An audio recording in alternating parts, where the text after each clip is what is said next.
बेगमबाग क्षेत्र के रहवासियों की आवासीय भूखंडों की लीज रिन्यूअल को लेकर जारी नोटिस के विरोध में रहवासियों ने विकास प्राधिकरण में अध्यक्ष से की मुलाकात।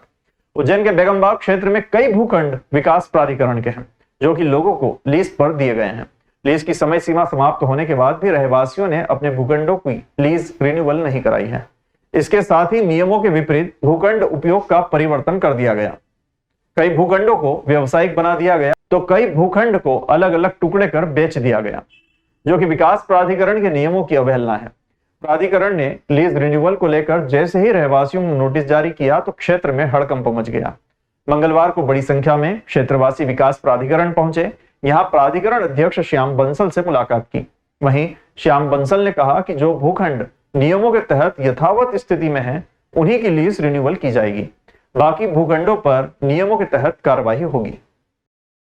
देखिए, बातचीत हमारी बहुत अच्छे वातावरण में हुई है। उन्होंने पॉजिटिव बात भी कही है, पर 40-60 वाले जो प्लाट है उनकी लीज नवीनीकरण की बात उन्होंने कही है। जो लोग पार्ट अपने कर चुके हैं उसके लिए कोई चर्चा नहीं हुई है और हम लोग लीज भरने को तैयार हैं। जो पेनल्टी उनकी है वो भी सब भरने को तैयार हैं।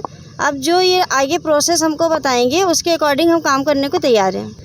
उस विषय पे तो कोई सहमति अभी हुई नहीं है, पर यह है कि अगर हम भूखंडों को जो व्यावसायिक है या तो हम उसको बंद कर दें, या फिर हमने उनसे ये चर्चा की है कि अब जो व्यावसायिक हमारे हुए कमर्शियल टैक्स आप हम ले भी सकते हैं, हमसे कमर्शियल करके हमको कमर्शियल की परमिशन दे दें।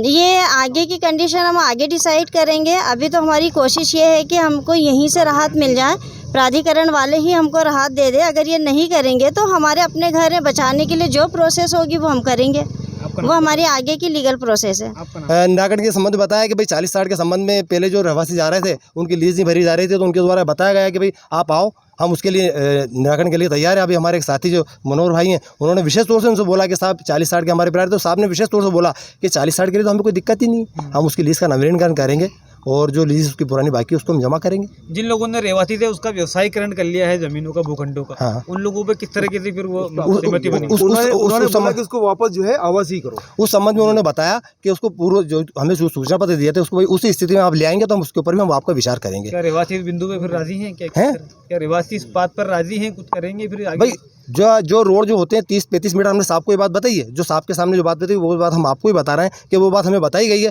हमने साहब को बताया कि सब कुछ रोड जो होते हैं जो स्वतः व्यवसायिक की श्रेणी में आ जाते हैं, स्वतः व्यवसायिक की श्रेणी में आ जाते हैं। इस कारण सर परिस्थिति ये है सर कि हम निवास वहीं करते हैं और जो नीचे है हमने रोजगार के लिए वहाँ पे दुकान डाल ली है। सर ये सब जो नियम में होगा उस नियम के अनुसार चलेगा। अभी उसकी सब प्रक्रिया चल रही है, उनको नोटिस दिए, जवाब आ रहे हैं, जवाब के बाद फिर वापस उसे पूछा जाएगा। जो भी नियम होगा ऐसा नहीं होता कि एकदम किसी का मकान दा दे जाए या खाली करे जाए। सब नियम से काम होता है और नियम से ही काम होंगे, किसी को भी दिक्कत नहीं होगी। अगर वो जिस नियम के अनुसार खरीदे होंगे उनकी रजिस्ट्री में जो लिखा होगा और अगर नियम में आ रहा होगा तो निश्चित रूप से उनकी लीज रिन्यूअल की जाएगी। 38-40 नोटिस अभी दिए गए हैं सारे लोगों को और 38-40 में काफ़ी लोगों ने जवाब पेश कर दिया। कई लोगों ने स्वीकार भी किया यहाँ पर कि हमारा जो स्वरूप था उसको हमने मूल स्वरूप से हटाया, उसको मूल स्वरूप में लाने का प्रयास करें। ऐसा लोगों ने स्वीकार भी किया। कई लोगों ने कहा कि हमारा मकान मूल स्वरूप में है, तो जिनके मूल स्वरूप में है उनके लिए कोई दिक्कत नहीं है, उनके लिए रिन्यूअल होने का हम प्रयास करेंगे, हम रिन्यू करवा देंगे।